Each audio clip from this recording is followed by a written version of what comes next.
What you put up?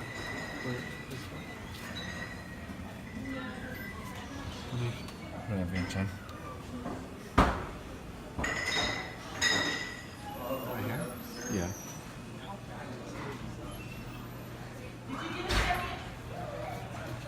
You should put Nashville too, huh?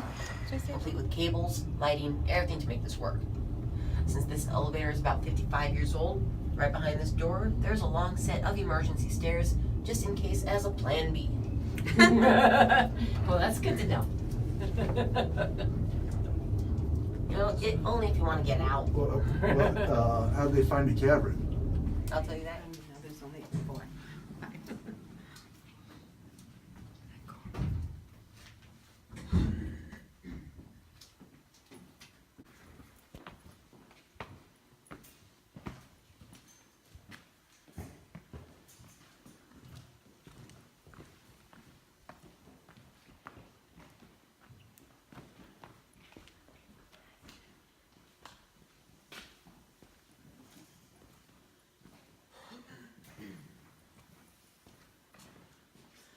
The room that we have just entered is known as the Chapel of the Ages. Called this for 2 different reasons. The first is because of this cathedral-like shape the room has to it, which is natural. Second is because we've had about 10 weddings down here. In the ceiling right above us is an ancient 3-chambered waterfall called Cathedral Dome. You can see the first 2 chambers in the ancient waterfall, right up here, and next to that, where the orange flags are. Although I may call this an ancient waterfall, it never had any water flowing down through it. This was carved from the bottom up when this was still a wet cavern around 65 million years ago. At that point, the water down here was turning like a washing machine. With all that water pressure and the constant movement of the acidic water itself, it did hollow out weaker points in the limestone, creating a large void in the rock. This was a wet cavern around 65 anywhere to about 300 million years ago. At that point, this was all below the ocean floor. Since then, due to seismic activity such as movement of the tectonic plates, we've been moved up to about 5,500 feet above sea level. Therefore, we've lost the natural water source, leaving this a dry cavern. Oh, this wasn't here before. Well, this right over here. Oh, how about this? Well, first, on either side of the walkway are 2 ancient waterways, one being here, and the other one right over here. These 2 ancient waterways currently descend 1,700 feet all the way down to the water tables. Before then, they only go to about 35 feet until they are way too narrow to go any further.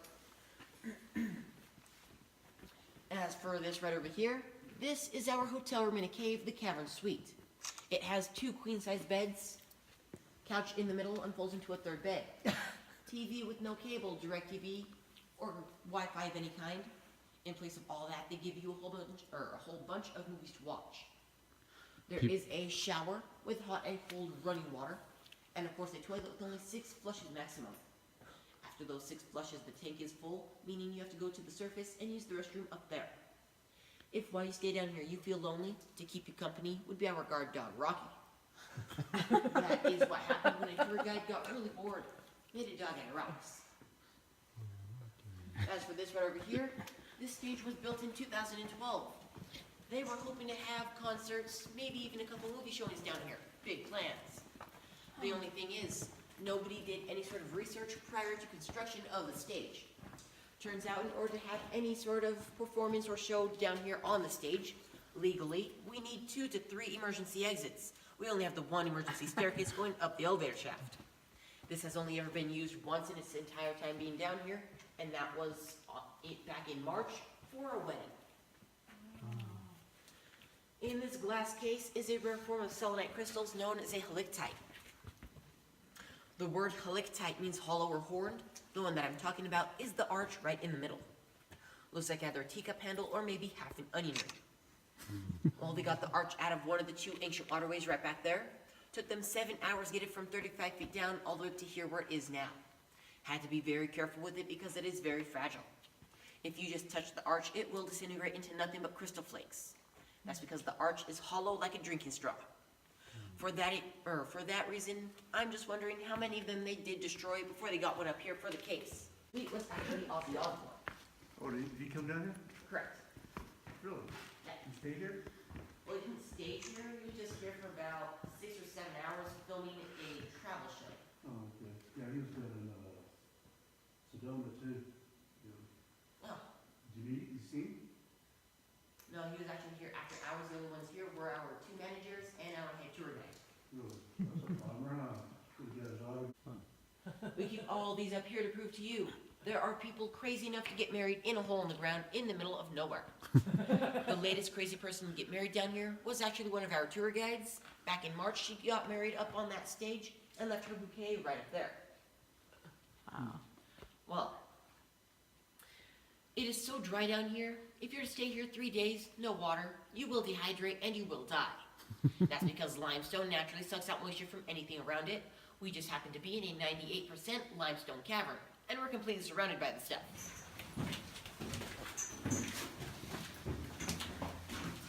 Thanks for being on cardio, man.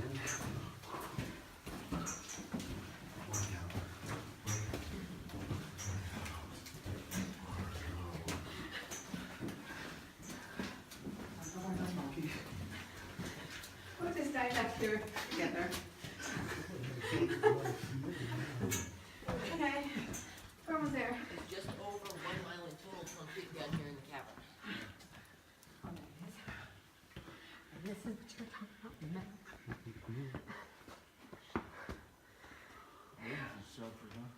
Correct. In 1962, the Cuban Missile Crisis happened. So this cavern was declared a fallout shelter for the surrounding 65-mile area. This was to house 2,000 people, hopefully for 2 weeks. For that event, they sent down boxes of food full of crackers and hard candy, barrels of water, 17.5 gallons in each barrel, over 100 there. They sent down medical kits and sanitation kits. The sanitation kit is nothing more than a cardboard bucket with a toilet seat on the top, but I suppose it would work. In 2011, the current owners of the cavern found out this is still classified and registered as a fallout shelter. So they had to bring down more water, and of course, more food, MREs, meals ready to eat. In this case, you'll find some of the supplies they brought down in 1962, such as items from the medical kit, the sanitation kit, and the food, crackers, and hard candy. All the food down here from 1962 that is still edible today. May not taste like it, but it is. After 55 years being down here, the crackers, well, they're now beyond stale. Tastes like how it smells in here, a little funky. As for the candy, lemon and cherry flavor now tastes like dirt. But if you're down here and this is the only food you've got, chances are you won't mind. You'll be happy there's something to eat. Now coming down through here, please watch your head. This rock has caused a couple of headaches in the past.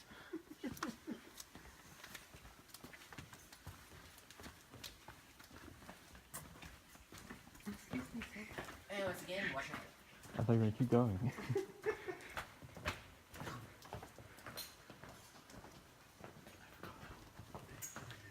Did you?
Hey, so we good with tunnels, you got lights in them?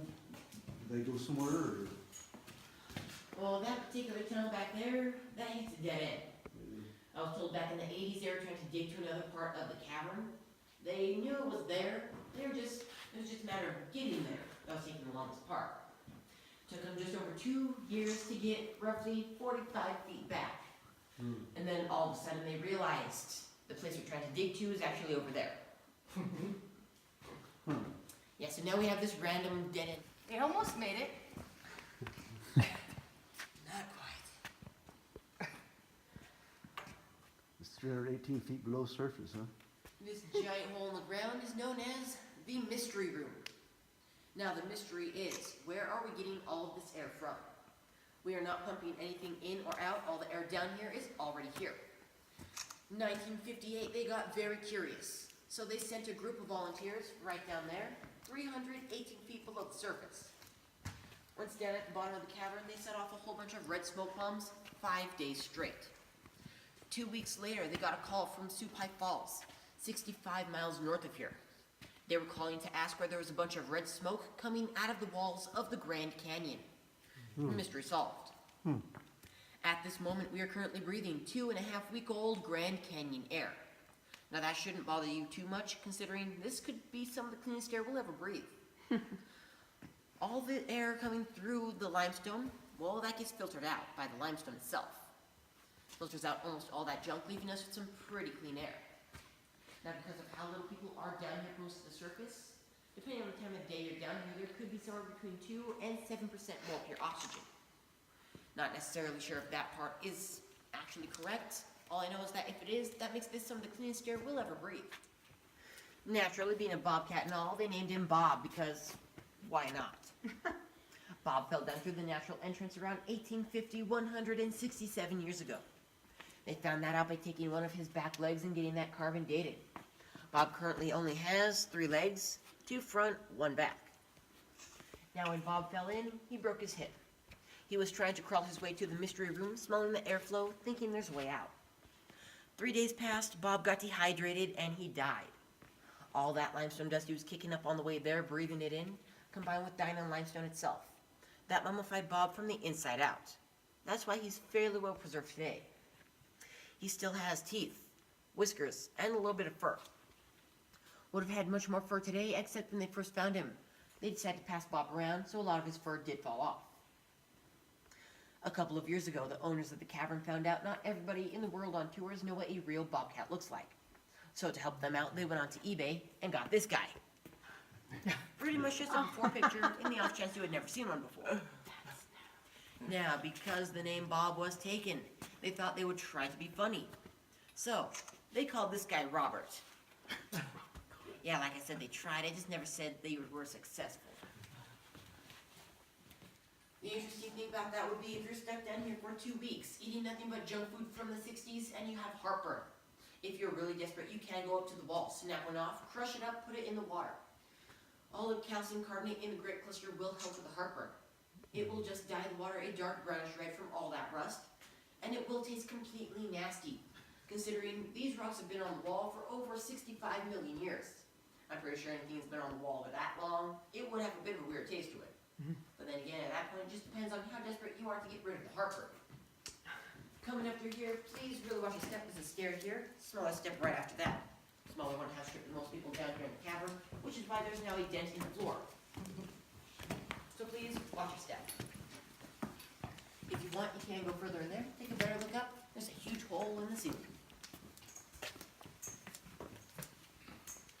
This giant hole in the ceiling is known as Mammoth Dome. It is the second and largest of the waterfalls down here in the cavern. It is 92 feet up to that first red ledge. After that, it is 142 feet from down here on the trail all the way up to that ceiling.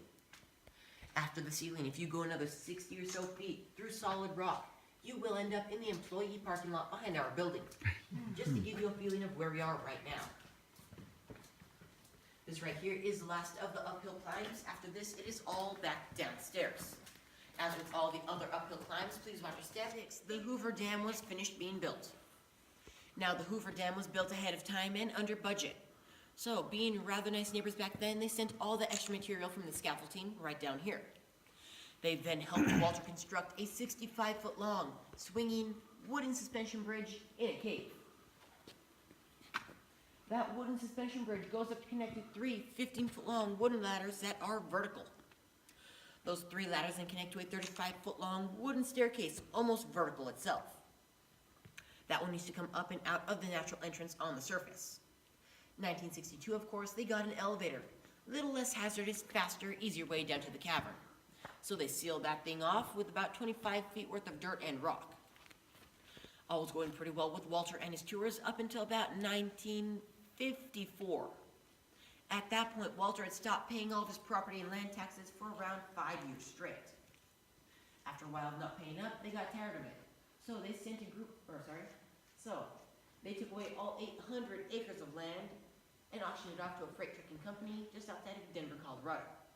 They're the ones that put in all the concrete walkways, the handrails, sandblast all through tunnels, and the elevator shaft. To make all of this possible, they decided to drill a hole down from the surface right up there, where you see all the dry concrete on the wall. They dumped all the wet concrete down the hole into the box, into the wheelbarrow, and of course with the one wheelbarrow, wheeled that around here making the walkway. One big bear. Is it a bear? Actually it's not.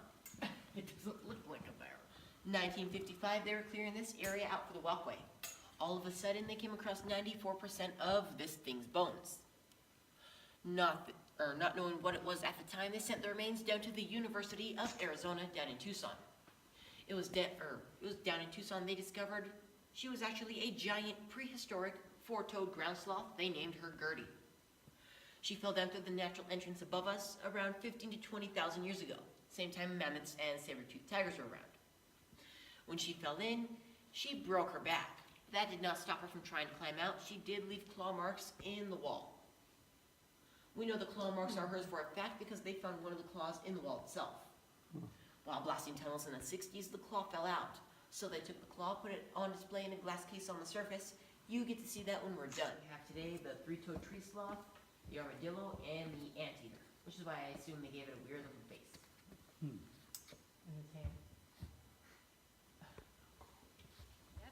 Use handrails as much as possible. Last step at the bottom of this first staircase, please watch your step. It does end on a slight downward angle. It is a larger step down because of it. So please watch your step. Take your time. These chairs on the stage are from the original Warner Brothers Amphitheater in Los Angeles, California. The original theater was torn down back in 2012. Two of our current owners currently live in the LA area. They heard about it and thought, we've got a brand new stage, why the heck not? So they got about 50 of the chairs, put them right down here. They love the history of these chairs because any actor or actress from before the year of 2012 all the way back to the early 1950s, they all would have sat on these chairs to watch their own movies. They brought the chairs down here because they know nothing down here can eat or rot the material or rust any metal frames. These chairs should stay pretty well preserved for quite a long while.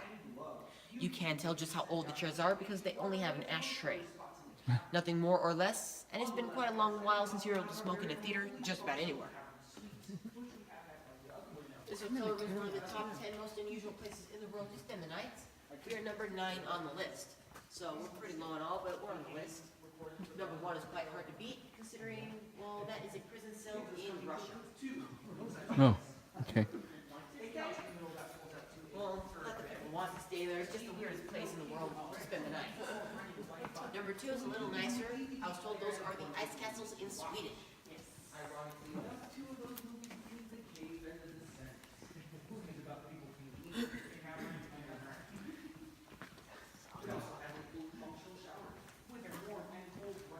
Well, that sign right there is for our Ghost Walk tour. Happens at the end of the night at around 6 o'clock. They turn off the lights in the cavern and give you a flashlight and an EMF reader. At that point, you go around in the cavern in the dark hunting ghosts. Well, just depends on how into ghost hunting you are, I guess. From right over here, you do get to see the third chamber in Cathedral Dome. It goes up 90 feet above the trail. So it's not as high as the St. Mammoth Dome or the natural entrance back there. But as ancient waterfalls go, it's still quite impressive. So they don't have no water coming in here at all anymore? Well, we don't have that much water, no. Although we do have a constant drip right over here coming down this large crack. Over there, you'll notice there are quite a few wet spots on that wall. Coming down to here, please watch your step. And the only reason we do have drips coming down be the 50-inch LED TV in the suite. Everything down here is pretty much worthless. The only reason they make any money off of the crystal down here at all, it's just because, well, you take a tour through here, a lot of people like the crystal anyway. So they charge you $10 per little chunk of crystal. And I guess it works out somehow. This is, of course, the emergency exit. Is it really? Correct. Oh my gosh. It's an old painting ladder that you take up to 21 flights of Well, stairs. then you gotta go up that way. They zigzag all the way up 21 stories and come out behind the building. I recently learned it's not that fun to take the stairs. Oh, you tried it already? Yeah, since I just started it, they had us take the stairs just so then we're used to them, so then we know what to expect if we actually do have to use them. I thought maybe the first timer thing, leave that kid down there and go up the stairs. Initiation. Honestly, I wouldn't put it past them. Yeah. Oh, I already have that going You over. climbed all the way up there? Correct. How long did it take you? Well, usually it takes about So tight. 15 or so minutes to climb from bottom to top. But they want to make it so then, in case of a power outage, we have to get up to the surface in under 5 minutes, just so then we can turn on the emergency generator behind the building. They turn the